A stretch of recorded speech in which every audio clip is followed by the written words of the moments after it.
Shalom, brethren. You know, I saw one video and felt so encouraged, and yeah, I want to share it with you all as well. दोस्तों देखिए, हम लोग सुबह सुबह में आए हैं दोस्तों मछली फंसाने और किस प्रकार से जाल खींचे और हम लोग मछली निकाले हैं। देखिए, ये देखिए दोस्तों, पूरा जिंदा जिंदा निकाले हैं और इतना सारा निकाले हैं। ऐसे मछली फंसता है तो हम लोग को अच्छा लगता है, इसीलिए हम लोग आ जाते हैं सुबह के 3 बजे 4 बजे कभी भी उठते हैं तो आ जाते हैं और ऐसे मछली फंसा लेते हैं दोस्तों। और ये हुआ घास का अवशेष जो पानी में रहता है, वो है, उसको हम लोग छांट के अभी मछली एक जगह किए हैं। देखिए इस प्रकार से फंसता है। And suddenly, Lord reminded me of this verse where Jesus is telling Peter to cast his net deeper. जहाँ यीशु पतरस से कह रहे हैं कि वो अपना जाल और गहराई में डाले। लूका 5:4। जब वो बातें कर चुका तो शमून से कहा, गहराई में ले चल और मछलियां पकड़ने के लिए अपनी जाल डालो। पतरस के बारे में हम सभी जानते हैं, जहां जहां यीशु मसीह जाते थे वह उसे अपने साथ लेकर जाते थे। उसने अपनी आंखों से यीशु को अंधों को दृष्टि देते हुए, लंगड़ों को चलने की सामर्थ देते हुए और मुर्दों को जिलाते हुए देखा था। उसने यीशु का रूपांतर रूप भी देखा था। वह सभी चेलों में सबसे अधिक सवाल पूछने वाला चेला था। पिता परमेश्वर ने पतरस पर ही यह प्रकट किया था कि यीशु परमेश्वर का पुत्र मसीह है। पतरस ही एक ऐसा था जो नाव से निकलकर पानी पर चला था, है ना। पतरस ने तो यीशु को यहाँ तक कहा, यदि सब तुझे छोड़ भी दे तो भी मैं तुझे कभी ना छोड़ूंगा। वह बोलने में बहुत जल्दबाजी करता था, जो मुंह में आता था बोल देता था।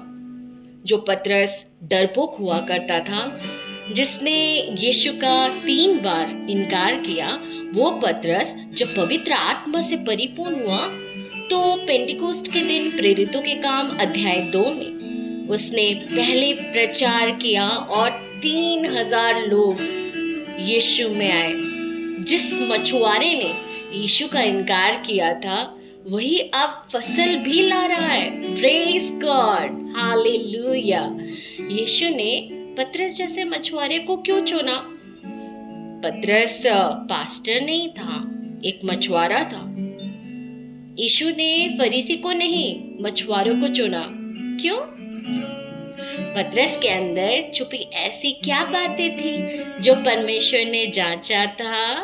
आपको पता है, मछुआरे जोखिम उठाते हैं। बारिश आए, ठंडा मौसम हो, उन्हें आज मछली मिलेगा या नहीं यह पता नहीं रहता, फिर भी वे रोज मछली की तलाश में निकल जाते हैं। रात में काम करने का जोखिम उठाते हैं, जैसे हमने लूका 5:5 में हम पढ़ेंगे तो वहां हमें मिलेगा। इज़राइल में मछुआरे रात को मछली पकड़ते थे। रात मतलब अंधेरा, ठंड, कोई देखने वाला नहीं।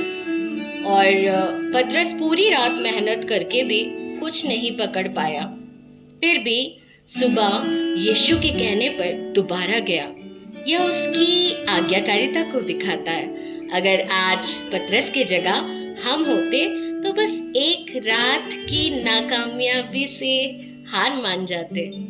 पतरस सिखाते हैं, एक रात की नाकामयाबी अंत नहीं है।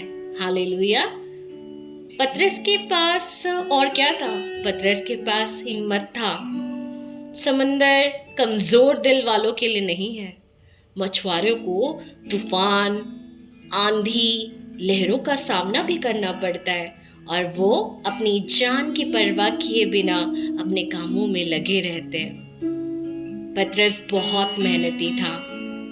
पतरस जानता था दिन में गहरे पानी में मछली नहीं मिलती, फिर भी उसने यीशु के कहने पर जाल डाली। पतरस आलसी विश्वासी नहीं थे।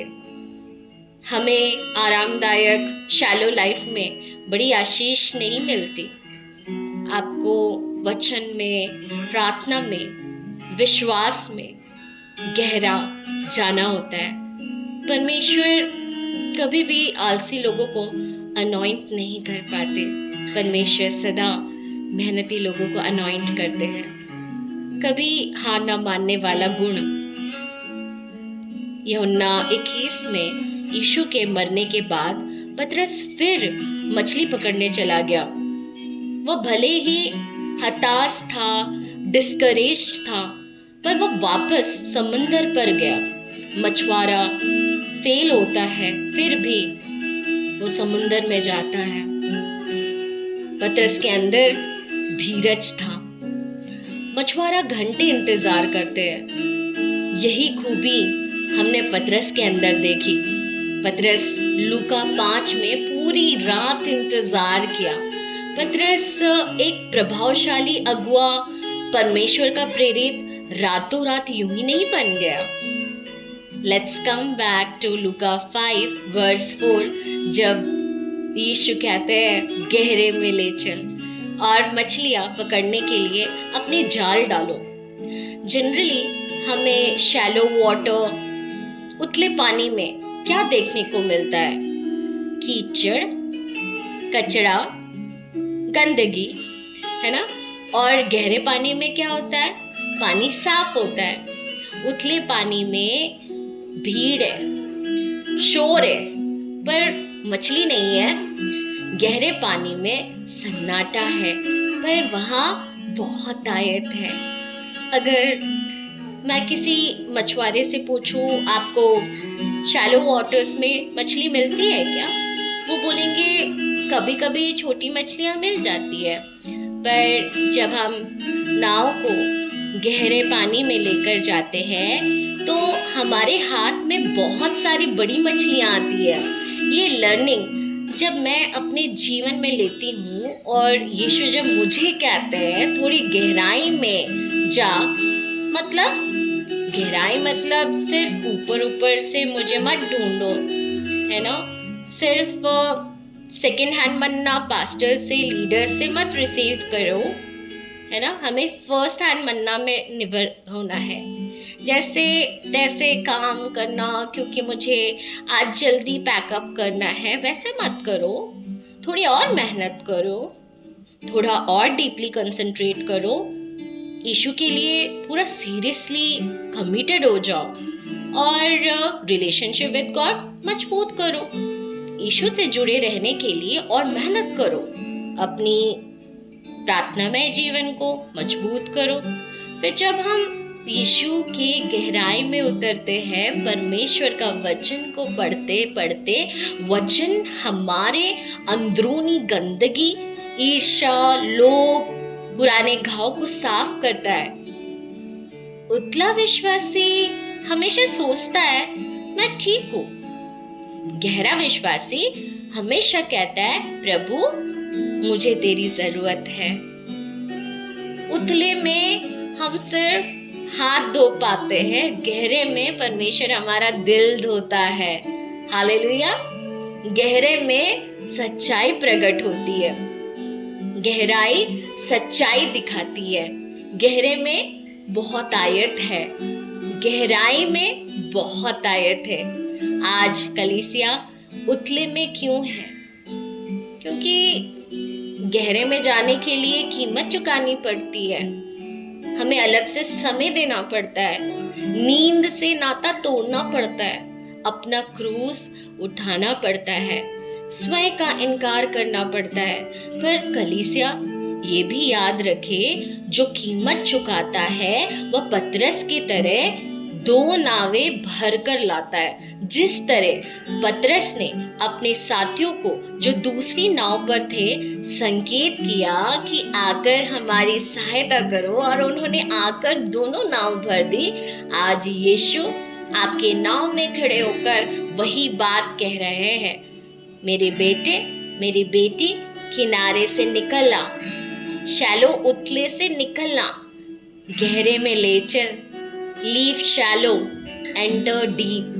गहरे में आइए, रोज परमेश्वर के साथ अपना क्वालिटी टाइम स्पेंड करें, वचन पढ़े, वचन का अध्ययन करे, मेडिटेट करे, प्रार्थना करे, वर्शिप करे। Hallelujah.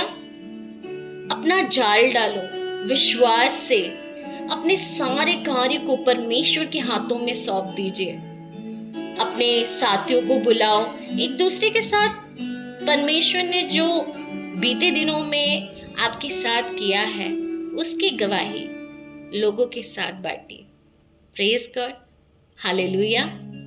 Yes, leave shallow, enter deep. Hallelujah. Leave shallow, enter deep. Let's dive deep into Jesus, है ना? Dig deeper to have that wonderful experience in Lord Jesus. Praise God.